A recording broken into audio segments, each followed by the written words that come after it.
नमस्कार दोस्तों, सूजस ई बुलेटिन के राजस्थान करंट अफेयर्स की क्लास में आप सभी मित्रों का स्वागत है। गुड मॉर्निंग, नमस्कार, जय सिया राम।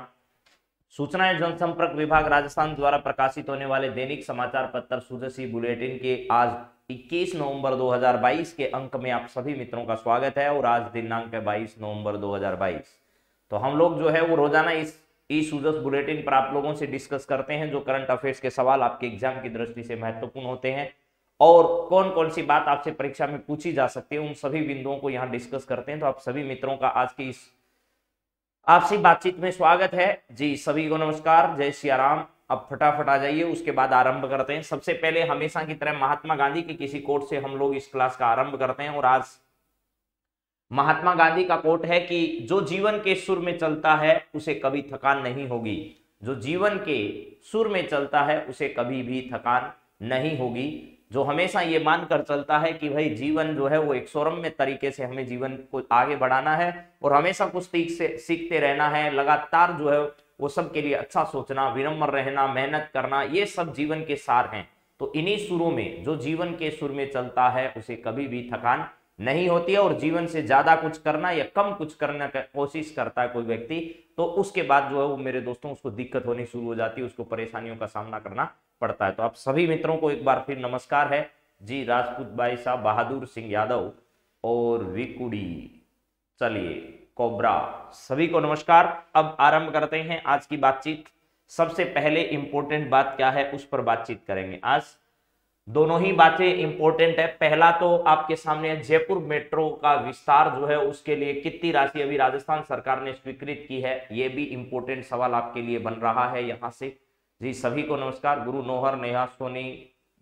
चलिए आज की बातचीत है कि जयपुर मेट्रो विस्तार के लिए 993.51 करोड़ रुपए राजस्थान सरकार के द्वारा स्वीकृत किए गए हैं। फेज फर्स्ट सी के तहत बड़ी चौपड़ से अब ट्रांसपोर्ट नगर जो है उस तक पहुंचेगी आपकी ये ट्रेन। और उसके बाद जो है ट्रांसपोर्ट नगर से लेकर के आगरा रोड जो मामला है वहां तक जो है वो फर्स्ट डी तक आपकी ये बातचीत जो है वो पहुंचेगी। तो यहां पर क्या है, दोबारा सुन लीजिएगा। फेज फर्स्ट सी के तहत बड़ी चौपड़ से ट्रांसपोर्ट नगर तक जो ट्रेन है वो कौन से फेज के अंदर बनाई जाएगी, फर्स्ट सी के अंदर जो है वो बड़ी चौपड़ तक अब पहुंच चुकी है। फर्स्ट फेज में ही मेरे दोस्तों, फर्स्ट ए और फर्स्ट बी। फर्स्ट ए में इसे बनाया गया था मानसरोवर से लेकर के चांदपोल तक, और चांदपोल से लेकर के इसे बनाया गया बड़ी चौपड़ तक, वो जा फेज फर्स्ट बी। और अब क्या है, फेज फर्स्ट सी जो है वो कहां से, बड़ी चौपड़ से ट्रांसपोर्ट नगर तक पहुंचेगी। और इधर जो है वो सेकंड फेज के अंदर जो है वो मानसरोवर से लेकर के आगे का इलाका जो है वहां तक इसको क्या किया जाएगा, बनाया जाएगा। मानसरोवर से आगे अगर बढ़ाई जा रही है तो उसका अलग मैटर है, और इधर अगर ट्रांसपोर्ट नगर से आगे बढ़ाई जा रही है तो उसका अलग है। ट्रांसपोर्ट नगर से आगे जो बढ़ रहा है उसको फर्स्ट डी कहेंगे, और इधर वाले को फेज सेकंड के नाम से हम लोग जो है वो क्या करेंगे, जानेंगे। तो चलिए इन बातों को ध्यान रखिएगा, आगे की बात बाद में करते रहेंगे। अभी फर्स्ट सी के तहत राजस्थान सरकार ने क्या किया है उसको जरा समझिए। यहां पर मुख्यमंत्री श्री अशोक गहलोत ने जयपुर वासियों के लिए मेट्रो सुविधा को और अधिक सुलभ बनाने की दिशा में अहम निर्णय लिया है। इस क्रम में जयपुर मेट्रो फेज फर्स्ट सी के लिए 993.51 करोड़ रुपए की वित्तीय स्वीकृति प्रदान कर दी है। यह फेज बड़ी चौपड़ को ट्रांसपोर्ट नगर से जोड़ेगा। प्रस्ताव के अनुसार जयपुर मेट्रो के फेज फर्स्ट सी के निर्माण के बाद बड़ी चौपड़ से दिल्ली आगरा हाईवे पर ट्रांसपोर्ट नगर तक मेट्रो का संचालन हो सकेगा। इस निर्णय से शहर की यातायात व्यवस्था में और ज्यादा सुधार आएगा। साथ ही आम जन को दिल्ली आगरा हाईवे तक मेट्रो की सुविधा उपलब्ध हो सकेगी। इस फेज के तहत मेट्रो लाइन की कुल लंबाई 2.85 किलोमीटर है। इसमें 2.26 किलोमीटर भूमिगत है और 0.59 किलोमीटर का हिस्सा एलिवेटेड होगा मेरे दोस्तों, तो ध्यान रखिएगा, ठीक है। हाँ जी, यहां पर क्या है, कुल लंबाई जो है वो कितनी है, मेट्रो फेज फर्स्ट सी जो बनाया जाएगा उसकी कुल लंबाई जो है वो कितनी है, तो आपको बताना है 2.85 किलोमीटर उसकी लंबाई है, जिसमें से 2.26 किलोमीटर भूमिगत है और 0.59 किलोमीटर जो रोड है वो क्या है, एलिवेटेड रोड है। इस बारे में आपको ध्यान रखना है। हाँ जी गुरु नौर साहब, 4 बजे यहां है। राज्य सरकार यह सुनिश्चित करेगी कि भूमिगत निर्माण के लिए अत्याधुनिक मेट्रो रेल प्रौद्योगिकी का प्रयोग करके चार दीवारी की विरासत को क्या किया जाएगा, संरक्षित किया जाएगा। क्योंकि जब मेट्रो पहली बार जब बन रही थी तो जब चांदपोल से आगे बड़ी चौपड़ तक बनने की बात आई तो सब लोगों ने यह डिमांड उठा दी कि हमारा जो धरोहर स्थल है उसका क्या होगा, उसको नुकसान पहुंचाएगा। इस तरह की अफवाह लोग फैलाते रहते हैं। लेकिन मेट्रो ने भरोसा दिया था कि आपकी धरोहर का संरक्षण करना हमारी जिम्मेदारी है और हम इसको बेहतर तरीके से बनाकर आपको देंगे। तो ये आपके सामने प्रमाण भी है कि जयपुर की धरोहर को बिना किसी नुकसान पहुंचाए जो है उसको और अत्याधुनिक तरीके से, बहुत अच्छे तरीके से उसको तैयार किया गया। जो चीजें जर्जर हो चुकी थी उनका पुनर्निर्माण किया गया और बहुत अच्छे से धरोहर का संरक्षण इसके अंदर किया जा रहा है। वर्ष 2022-23 के राज्य बजट में जयपुर मेट्रो के फेज फर्स्ट सी वह फेज फर्स्ट डी की घोषणा की गई थी। फेज फर्स्ट डी के लिए बीते माह 204.81 करोड़ रुपए भी स्वीकृत किए जा चुके हैं मेरे दोस्तों। तो अब आपको यह समझना है कि फेज फर्स्ट सी जो है इसके लिए अभी अभी राजस्थान सरकार ने जो है वो राशि स्वीकृत की है। और इसके पहले, ठीक है, हाँ जी, उसके पहले आपको ध्यान रखना है फेज फर्स्ट डी जो है इसके लिए 204.81 करोड़ रुपए की राजस्थान सरकार ने पहले ही क्या कर दी है, घोषणा आप लोगों के कर चुकी है। ठीक है, यह ध्यान रखना कि फेज फर्स्ट सी और फेज फर्स्ट डी दोनों के लिए राशि स्वीकृत हो चुकी है राजस्थान सरकार के द्वारा। पहले फेज फर्स्ट डी की घोषणा हुई, फेज फर्स्ट डी जो है वो कहां से कहां बनाया जाएगा आपको पता है, मानसरोवर से आगे का जो इलाका है उधर अगर मेट्रो को बढ़ाया जा रहा है तो वो फेज फर्स्ट डी है। और अगर इधर अपन बड़ी चौपड़ से आगे तक बढ़ा रहे हैं उसको आगरा रोड तक, या फिर इधर ट्रांसपोर्ट नगर वाला इलाका है इधर अगर बढ़ाई जा रही है, दोनों छोर है, प्रारंभिक छोर और अंतिम छोर, प्रारंभिक छोर से अगर आगे इधर बढ़ाई जा रही है मेट्रो को तो मेरे दोस्तों ध्यान रखना फर्स्ट डी है। और अगर इधर से बढ़ाई जा रही है जिधर बड़ी चौपड़ है उस इलाके से बढ़ाई जा रही है तो वो फेज फर्स्ट सी के अंदर निर्माण किया जा रहा है। दोनों के लिए राशि राजस्थान सरकार ने घोषित कर दी है। इधर 204.81 करोड़ रुपए की राशि घोषित की है और आज जो है वो इधर इन्होंने क्या किया है 993.51 करोड़ रुपए की राशि घोषित की है। इसके बाद राजस्थान सरकार की एक बहुत ही महत्वपूर्ण योजना जो परीक्षा में पूछी भी जा चुकी है और आगे भी पूछी जाएगी वो है मेरे दोस्तों राजस्थान में मुख्यमंत्री बाल गोपाल योजना जल्द शुरू होगी ऐसा कहा जा रहा है। मैंने ये बार बार बताया कि अभी राजस्थान में ये शुरू नहीं हुई है और इस योजना के तहत बच्चों में पोषण के स्तर को सुधारने के लिए, विद्यालयों में नामांकन बढ़ाने के लिए राजस्थान सरकार इसका प्रयास कर रही है। कक्षा 1 से लेकर के 8 तक के बच्चों को स्कूल में दूध उपलब्ध कराने के लिए, जिसमें 150 ml और 200 ml का दूध जो है वो बच्चों को उपलब्ध करवाया जाएगा। अब इसको डिटेल में पढ़ते हैं आज, क्योंकि हमेशा हम लोग इतनी बातें तो पढ़ते हैं। सप्ताह में 2 दिन जो है वो इस योजना के तहत दूध मिलेगा, स्कूली बच्चों को सप्ताह में 2 दिन दूध मिलेगा, जो कि मंगलवार को और कहां पर, मंगलवार को और शुक्रवार को यह दूध का वितरण जो है वो किया जाएगा। अब आगे इसमें पढ़िए, बच्चों के पोषण स्तर में सुधार तथा विद्यालय में नामांकन बढ़ाने का प्रयास जो है इस उद्देश्य से इस योजना को शुरू किया जाएगा। सब डिटेल जो है वो यहाँ पर सरकार ने जितनी दी है वो पूरी पढ़ लीजिए, उससे बाहर कभी सवाल नहीं आएगा पेपर में, आप इस मान को निश्चिंत रहे। मुख्यमंत्री श्री अशोक गहलोत ने राज्य बजट में स्कूली बच्चों को दूध वितरण की घोषणा की थी। इस घोषणा की अनुपालना में अब प्रदेश भर में जल्द ही मुख्यमंत्री बाल गोपाल योजना शुरू होगी। योजना के तहत मिड डे मील कार्यक्रम से वर्तमान में लाभान्वित सभी राजकीय माध्यमिक और उच्च प्राथमिक विद्यालयों में, मदरसों, विशेष प्रशिक्षण केंद्रों में अध्ययनरत कक्षा 1 से 8 तक के बच्चों को पाउडर मिल्क से दूध तैयार उपलब्ध कराया जाएगा। स्कूलों में दूध का वितरण प्रार्थना सभा के तुरंत बाद सप्ताह में 2 दिन किया जाएगा, यानी सुबह सुबह जाते ही प्रार्थना होगी, प्रार्थना के जस्ट बाद आपको दूध मिल जाएगा, ये ध्यान रखना है। राज्य सरकार ने इसके लिए मंगलवार और शुक्रवार का दिन जो है वो क्या किया है, प्रस्तावित किया है। ये दिन आपको जरूर याद रखना है कि कौन कौन से दिन जो है वो इसके लिए प्रस्तावित किए गए, तो आप बता पाओ कि भैया मंगलवार और शुक्रवार को दूध इसमें मिलेगा। इन दिवसों पर अवकाश की स्थिति में अगले दिन बच्चों को दूध दिया जाएगा, यानी अगर शुक्रवार और मंगलवार को किसी कारणवश से अवकाश आ जाता है तो उससे नेक्स्ट जो भी कार्य दिवस होगा उस दिन ये लाभ मिल जाएगा। ये योजना आरंभ करने का मुख्य उद्देश्य विद्यालयों में अध्ययनरत छात्र छात्राओं को पोषण स्तर में सुधार लाना है। यानी ये भी आपके लिए इंपॉर्टेंट है कि ये योजना क्यों लाई जा रही है राजस्थान सरकार के द्वारा, इसको लाने का क्या उद्देश्य है। तो उद्देश्य साफ है कि छात्रों के पोषण स्तर में क्या करना है, सुधार करना है। इसके बाद बच्चों के लिए दूध की मात्रा क्या होगी, तो कक्षा 1 से 5 तक के बच्चों के लिए 15 ग्राम मिल्क पाउडर या फिर तैयार दूध जो है वो 150 ml उसको दिया जाएगा और उसमें चीनी 8.4 ग्राम होगी, यानी मीठा दूध होगा। इसका मतलब ये है 6 से 8 के लिए 20 ग्राम होगा, यानी 200 ml जो है वो आपको ध्यान रखना है। 20 ग्राम जो है वो मिल्क पाउडर होगा जिसमें 200 ml दूध होगा, 10.2 ग्राम उसमें चीनी की मात्रा होगी। दूध वितरण के चलते बच्चों का विद्यालय में नामांकन व उपस्थिति बढ़ सकेगी। इससे विद्यार्थियों के ड्रॉप आउट प्रतिशत में कमी आएगी। विद्यालयों में पाउडर मिल्क आपूर्ति Rajasthan cooperative dairy federation limited द्वारा किया जाएगा। यह भी ध्यान रखना, राजस्थान में दूध का जो पाउडर है उसका जो पूर्ति है वो किसके द्वारा किया जाएगा, तो Rajasthan cooperative dairy federation limited जो है, राजस्थान कोऑपरेटिव डेयरी फेडरेशन के द्वारा इसकी दूध की आपूर्ति की जाएगी। ठीक है, यहां पर छात्र छात्राओं को दूध उपलब्ध कराने का उत्तरदायित्व तो विद्यालय प्रबंधन समिति का होगा, यानी एसएमसी का होगा। ये रीट भर्ती परीक्षा लेवल फर्स्ट और सेकंड दोनों के लिए इंपॉर्टेंट है, ध्यान रख लीजिएगा। अब यानी इस बाल गोपाल योजना के तहत दूध की आपूर्ति सही हो रही है या नहीं, इसका उत्तरदायित्व विद्यालय प्रबंधन समिति यानी एसएमसी के द्वारा डिसाइड किया जाएगा।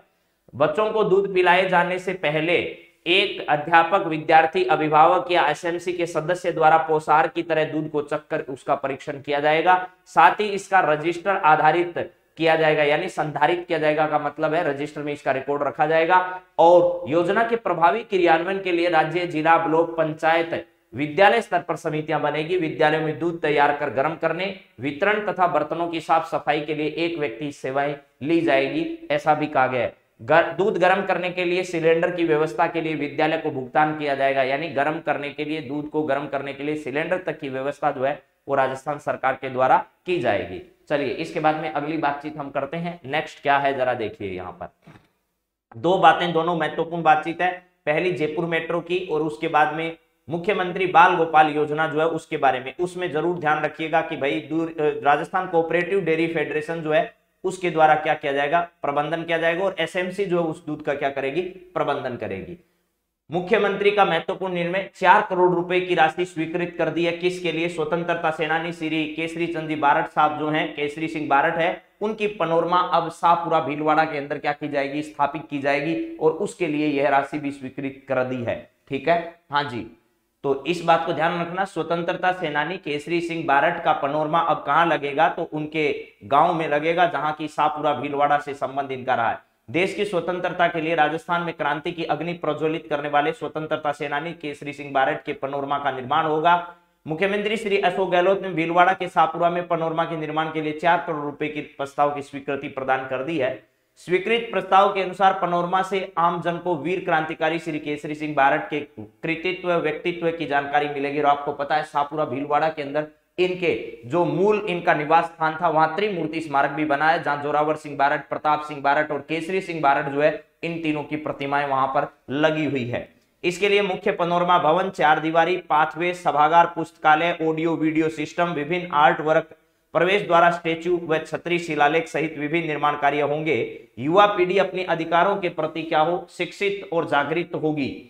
कुंवर केसरी सिंह बारट ने राजस्थान में देश की स्वतंत्रता के लिए सर्वप्रथम क्रांति की बुझी हुई अग्नि को प्रज्वलित किया था। स्वामी दयानंद सरस्वती, महान क्रांतिकारी श्यामजी कृष्ण वर्मा, अरविंद और लोकमान्य तिलक से प्रेरित होकर उन्होंने सहस्त्र क्रांति के लिए प्रबल प्रयत्न शुरू किए थे। पनोरमा के लिए बारट समाज व अमर शहीद कुंवर प्रताप सिंह बारट सेवा संस्थान और श्री केसरी सिंह बारट स्मारक समिति द्वारा भी इसकी मांग की गई थी, जिस मांग को अभी राजस्थान के मुख्यमंत्री ने माना है। इन्हीं भावनाओं के अनुसार श्री गहलोत ने यह स्वीकृति प्रदान की है। तो ध्यान रखना, 4 करोड़ रुपए की राशि जो है वो केसरी सिंह बारट की पनोरमा स्थापित करने के लिए शाहपुरा भीलवाड़े को स्वीकृत कर दी है राजस्थान के मुख्यमंत्री के द्वारा। इसके बाद में आपको क्या ध्यान रखना है कि यहाँ पर नशे की डोज जो है उससे मुक्ति के लिए बाइकआउट करने का, ड्रग्स के बारे में राजस्थान सरकार अभियान चला रही है। इसके बाद देखिए, मुख्यमंत्री 19 नर्सिंग कॉलेजों का शिलान्यास करेंगे मेरे दोस्तों। राजस्थान में राज्य स्तरीय कार्यक्रम जो वो पाली जिले में आयोजित हो रहा, अन्य स्थानों पर मेडिकल कॉलेज जो है उसका अनावरण ऑनलाइन माध्यम से किया जाएगा, ये भी आपको ध्यान रखना है। तो मेडिकल कॉलेज पाली जो है, यहां से इसका अनावरण किया जाएगा, और अन्य सभी जिले जिसमें बाड़मेर, जालोर, पाली, सिरोही, कुमेर, भरतपुर, धौलपुर, करौली, भीलवाड़ा, नागौर, लालसोट, दौसा, झुंझुनू, सीकर, टोंक, डूंगरपुर, प्रतापगढ़, नाथद्वारा, राजसमंद जो है, यहाँ हनुमानगढ़, चित्तौड़गढ़ और बांसवाड़ा, इन जिलों के लिए नर्सिंग कॉलेजों का उद्घाटन मुख्यमंत्री करने वाले हैं। यानी 19 जो है ऐसे लोग हैं जिन लोगों के लिए क्या किया जाएगा मेरे दोस्तों, 19 ऐसी जगह जहां के लिए नर्सिंग कॉलेजों का उद्घाटन किया जाएगा। ठीक है, हाँ जी, जरूर लेते हैं नया जी, क्लास आ रही है रोजाना रात्रि को 9 बजे से।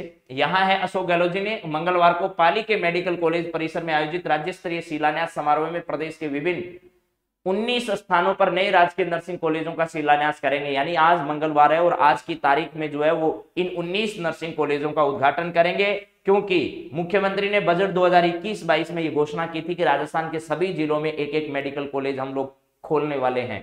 ठीक है, इसके बाद में बजट 2022-23 में शेष रहे 18 जिलों में राजकीय मेडिकल कॉलेज या नर्सिंग कॉलेज जो है वो शुरू करने की घोषणा की। ये नर्सिंग कॉलेज खोली जा रही है, आपको ये भी पता होनी चाहिए। नए नर्सिंग कॉलेजों की सौगात मिलने से राजस्थान के विभिन्न दूर दराज इलाकों में भी चिकित्सा सुविधाओं का विस्तार हो सकेगा। नर्सिंग कॉलेजों के लिए पूर्व में ही वित्तीय स्वीकृति जारी की जा चुकी है। सभी nursing college Rajasthan nursing council से मान्यता प्राप्त और राजस्थान स्वास्थ्य विज्ञान विश्वविद्यालय से संबंध होंगे। बाड़मेर के जिला कलेक्टर साहब जो है उनके अनुसार भी ये बातें सामने आई है कि जो स्तर 2021-22 है यहाँ से अस्थायी रूप से इनका संचालन भी किया जा रहा है और जिसमें विभिन्न प्रकार के कोर्सों में बच्चे जो है वो रजिस्टर भी हो रहे हैं, जिसमें सिरोही है, बाड़मेर है, इसके अलावा हनुमानगढ़ है। इनमें अलग अलग तरीके की सीटें जो है वो क्या की गई है, आवंटित की गई है। तो इसमें सिर्फ इतना याद रखना है कि भैया राजस्थान में अभी हाल ही में मुख्यमंत्री जो है वो 21 तारीख से कौन सी ऐसी जगह है जहां से क्या किया जाएगा, 19 मेडिकल कॉलेजों का उद्घाटन जो है वो मुख्यमंत्री के द्वारा किया जाएगा। तो पाली वो जगह है जहां से इसका उद्घाटन किया जाएगा। ठीक है, हाँ जी।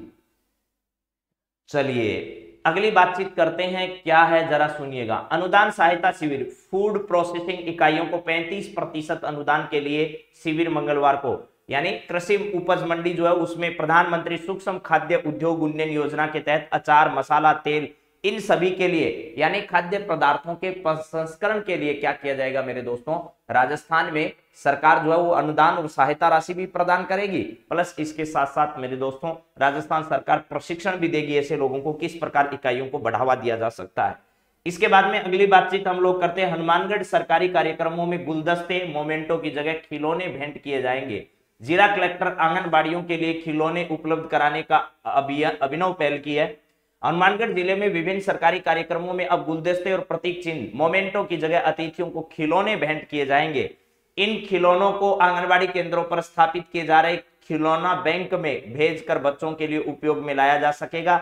जिला कलेक्टर श्रीमती रुक्मिणी रियार ने सोमवार को विभिन्न अधिकारियों की बैठक लेकर यह फैसला किया है और आंगनबाड़ी केंद्रों में खिलौना बैंक भी स्थापित किए जाएंगे।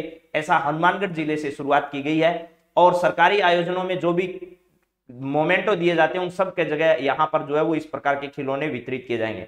राजीविका स्वयं सहायता समूह की महिलाओं द्वारा बनाए जा रहे कागज के फोल्डर, फाइल इत्यादि को भी सरकारी कार्यों में अधिक इस्तेमाल किया जाएगा। राजीविका महिलाओं के द्वारा बनाए जा रहे खिलौनों को खरीदने की अपील भी की है। राजीविका की प्रतिनिधि श्री संजू पुनिया के अनुसार ऐसा मुख्य आयोजनों में ऐसा करने के लिए आग्रह भी किया गया है। अलवर अनुजा निगम की ओर से ऋण स्वीकृति पत्र वितरित किया गया। अनुजा क्या है ये भी आपको पता रखना है मेरे दोस्तों। अनुजा क्या है, अनुसूचित जाति जो है उनके लिए अलग से एक प्रकार का बोर्ड जो है वो गठन किया गया, उसका नाम शॉर्ट में हम लोग क्या कहते हैं, अनुजा कहते हैं। शिक्षा मंत्री बीडी कल्ला और सामाजिक न्याय व अधिकारिता मंत्री टीकूराम जूली ने राज्य सरकार के प्रदेश के हर वर्ग और हर तबके को मुख्य धारा में लाने के कल्याणकारी योजनाएं संचालित कर रही है। विभिन्न वर्गों के लोग जरूर जागरूक रहकर इन योजनाओं का लाभ उठाएंगे और ये सब जो है वो अलवर में अनुसूचित जाति और जनजाति विकास निगम की ओर से जागरूकता शिविर जो आयोजन किया गया वहां पर। अनुजा का पूरा नाम क्या है, अनुसूचित जाति एवं जनजाति विकास निगम है और उसके द्वारा अनुजा पोर्टल का उद्घाटन भी पिछले दिनों टीकूराम जूली के द्वारा किया गया था। इसके बाद में अगली बातचीत यहाँ पर क्या है, प्रदेश को मजबूत बनाने के लिए किसानों को सशक्त बनाएंगे और किसानों को सशक्त बनाने के लिए राजस्थान सरकार क्या कर रही है जरा देखिए। Rajasthan state agro industrial development board जो है उसके अध्यक्ष वर्तमान में राजस्थान में रामेश्वर डूडी है। उन्होंने क्या किया है, बैठक ली है और उसमें कृषि निर्यात प्रोत्साहन नीति 2019 है। इसके अलावा छोटे काश्तकारों के लिए, किसानों के लिए सरकार क्या कर सकती है उन पर अभी हाल ही में इन पर विचार किया गया। इसके बाद में और कौन सी बात है जरा सुनिएगा। इसके बाद में है हमारे सामने बीकानेर के श्री गंगानगर जिला कलेक्टर ने नाबार्ड, राजीविका और बैंक प्रतिनिधियों को निर्देश दिए हैं कि मधुमक्खी पालन स्वयं सहायता समूह जो है वो क्या करे, चिन्हित करे। राज्य सरकार ग्रामीण क्षेत्र में कृषि से जुड़ी व्यावसायिक गतिविधियों के जरिए आजीविका के नए अवसर पैदा करने के लिए लगातार प्रयास रहता है और आजीविका से जुड़े हुए स्वयं सहायता समूहों को विभिन्न गतिविधियों के लिए प्रशिक्षित एवं प्रोत्साहित किया जा रहा है। तो जिला कलेक्टर गंगानगर जो है उन्होंने ये कहा है कि ये जो मधुमक्खी पालन है इसको बढ़ावा दिया जाए और स्वयं सहायता समूहों को ज्यादा से ज्यादा इसमें क्या किया जाए, लाभान्वित किया जाए। इसके बाद में अभी आपको पता होगा गंगानगर में बच्चों के पोषण के लिए भी व्यवस्था की गई थी कि बच्चों के पोषण की व्यवस्था के लिए गंगानगर स्वस्थ अभियान जो है वो यहाँ पर क्या किया गया था, चलाया गया था। ठीक है, हाँ जी। चलिए इसके बाद में अंतिम बातचीत क्या है, युवाओं और विद्यार्थियों को समर्पित होगा बजट 2023-24 का। वित्त विभाग द्वारा 31 दिसंबर तक आपके सुझाव मांगे गए। आप क्या सुझाव देते हैं वो विभाग की अधिकृत वेबसाइट पर उपलब्ध लिंक पर अथवा वित्त विभाग के शासन सचिवालय स्थित कार्यालय में भी आप अपने सुझाव जो वो क्या कर सकते हैं, भेज सकते हैं। तो ये तमाम जानकारियां जो है, ठीक है। हाँ जी, ये 19 जिले जो हैं, यहां से नाम आपको याद करने की जरूरत नहीं है। वैसे भी मैं आपको बता चुका हूं कि जिन जिलों में नहीं स्थापित किए गए हैं, यानी इन जिलों में नर्सिंग कॉलेज खोले जाएंगे, वो जिले कौन कौन से हैं ये मैंने आपको बता दिया है। 19 तो कॉलेजों के नाम है, 19 नर्सिंग कॉलेज है। एक जिले में अलग अलग तरीके की कॉलेजें यहाँ खोली जा रही है और ये एक जिले में एक से अधिक भी हो सकती है, इस बारे में भी आप ध्यान रखना। जिसमें बाड़मेर, जालोर, पाली, सिरोही, कुमेर, भरतपुर, धौलपुर, करौली, भीलवाड़ा, नागौर, लालसोट, झुंझुनू, सीकर, टोंक, डूंगरपुर, प्रतापगढ़, नाथद्वारा, हनुमानगढ़, चित्तौड़गढ़, बांसवाड़ा। याद करने की जरूरत नहीं है सबके सबके नाम, क्योंकि राजस्थान के सभी 33 जिलों में इस प्रकार की नर्सिंग कॉलेजों की क्या की जा रही है, स्थापना की जा रही है। हाँ जी सर, पीडीएफ मिल जाएगी, चिंता काहे को करते हो, रोजाना पीडीएफ आती है, कल की पीडीएफ भी आपको मिल जाएगी। तो अब देख लीजिएगा आपको इसमें कौन कौन सी बातें जो है वो ढंग से करनी थी। मुख्यमंत्री 19 नर्सिंग कॉलेजों का उद्घाटन कहां से करेंगे, पाली जिले की राज्य स्तरीय समारोह से करेंगे। पाली में राज्य स्तरीय समारोह इसका आयोजन किया जाएगा। अनुदान शिविर फूड प्रोसेसिंग इकाइयों के लिए 35% अनुदान जो है वो दिया जाएगा। स्वयं सहायता समूह जिनके माध्यम से खाद्य पदार्थों का प्रोसेसिंग किया जाएगा। इसके अलावा और इसमें कोई बहुत ज्यादा इंपॉर्टेंट खबर है नहीं। हनुमानगढ़ में जो सरकारी कार्यक्रम है उनमें गुलदस्ते देने के बजाय अब जो है वो खिलौनों का प्रचलन बढ़ाया जाएगा, ये आपको ध्यान रखना है, ठीक है। इसके बाद में स्वयं सहायता समूह के माध्यम से मधुमक्खी पालन को बढ़ाया जाएगा, जिसमें नाबार्ड, राजीविका और बैंक प्रतिनिधि उनके साथ अभी हाल ही में जिला कलेक्टर गंगानगर ने जो है वो बैठक की। इसके बाद में इंपॉर्टेंट खबर यह है कि 4 करोड़ रुपए की राशि घोषित की है स्वतंत्रता सेनानी श्री केसरी सिंह जी भारत के लिए, शाहपुरा में इनकी पुनर्मा स्थापित की जाएगी। इसके बाद में सबसे इंपॉर्टेंट सवाल है मुख्यमंत्री बाल गोपाल योजना, जो कि अभी अभी परीक्षा में पूछ भी लिया गया और आगामी भर्ती परीक्षाओं में भी जरूर पूछा जाएगा। इसकी जल्दी शुरुआत राजस्थान में की जाएगी। जयपुर में फेज फर्स्ट सी और फेज फर्स्ट डी दोनों के लिए राजस्थान सरकार ने जो है वो राशि क्या कर दी है, घोषित कर दी है। ये दोनों बात भी आप लोगों को क्या कर लेनी है, याद रख लेनी है। तो मुझे लगता है कि आपको ये तमाम जानकारियां समझ में आ गई होगी कि आज के सुजसी बुलेटिन में कौन कौन सी खबर आपकी परीक्षा की दृष्टि से इंपॉर्टेंट है। अब जरा मैं कोशिश करता हूं, वरना समय बहुत कम है, क्योंकि ठीक 6 बजे आपकी दूसरी क्लास भी स्टार्ट होनी है। इस वजह से इस क्लास को यहीं विराम देते हैं और कल से अपन धीरे धीरे बातचीत भी करेंगे कि भाई सूजस बुलेटिन के अंदर अक्टूबर का जो सूजस बुलेटिन है, महीने का, पूरे महीने का सूजस जो आता है मासिक पत्रिका, उस पर भी थोड़ी थोड़ी बातचीत की जाए, ताकि वहां से भी परीक्षा में सवाल बनने की क्या रहती है, पूरी पूरी संभावना। तो आप सभी मित्रों का इस क्लास के लिए बहुत बहुत धन्यवाद। आप जाकर उठकर पढ़ाई करते रहें, आपका मिशन पूरा होगा और आपको सफलता भी अवश्य मिलेगी। तो एक बार पुनः आप सभी को बहुत बहुत धन्यवाद। हाँ जी, अजमेर रोड तक होगा एक फर्स्ट डी जो है वो, और इधर आगरा रोड तक जो है उसका किया जाएगा। हाँ जी, ठीक 6 बजे आपकी नेक्स्ट क्लास आरंभ हो जाएगी। तो एक बार पुनः सूजसी बुलेटिन के लिए आप सभी का बहुत बहुत धन्यवाद। वापस मिलते हैं थोड़े ही देर बाद। आप सभी को बहुत बहुत थैंक यू।